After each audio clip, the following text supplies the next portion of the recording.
দাড়ি কতটুকু রাখলে পূর্ণ সুন্নাহ আদায় হবে? দাড়ি রাখার ক্ষেত্রে কোরআন এবং সুন্নাহ নির্দেশনা হলো লম্বা করো, দাড়িকে লম্বা করবেন। নবী করিম সাল্লাল্লাহু আলাইহি ওয়াসাল্লাম হাদিসগুলোকে আমরা দেখতে পাই, তিনি আফুল্লুহা খুল্লুহা, তিনি দাড়িকে তোমরা ছেড়ে দাও, দাড়িকে তোমরা লম্বা করো, এরকম নির্দেশ করেছেন।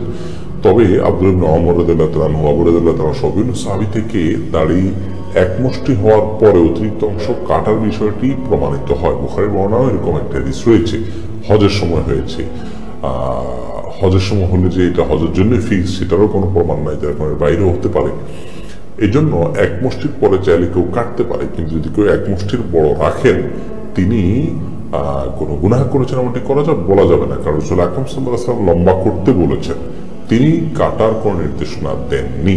হ্যাঁ, কারণ যদি দাড়ি অনেক লম্বা হয় এবং তার ফলে ধরুন বোতামের সাথে লেগে যায়, তার জন্য কষ্টের কারণ হয়, পেশাবের ছিটা আসে, নানাবিধ অসুবিধা তৈরি হয়, তাহলে এক মুষ্টির পরে তিনি চাইলে কাটতে পারবেন। কিন্তু কেউ না কেটে যদি লম্বা করেন এবং তার অসুবিধাতে যদি না হয়, তাহলে সেক্ষেত্রে তাকে নিয়ে তাচ্ছিল্য করা বা ট্রল করার কোনো সুযোগ নেই।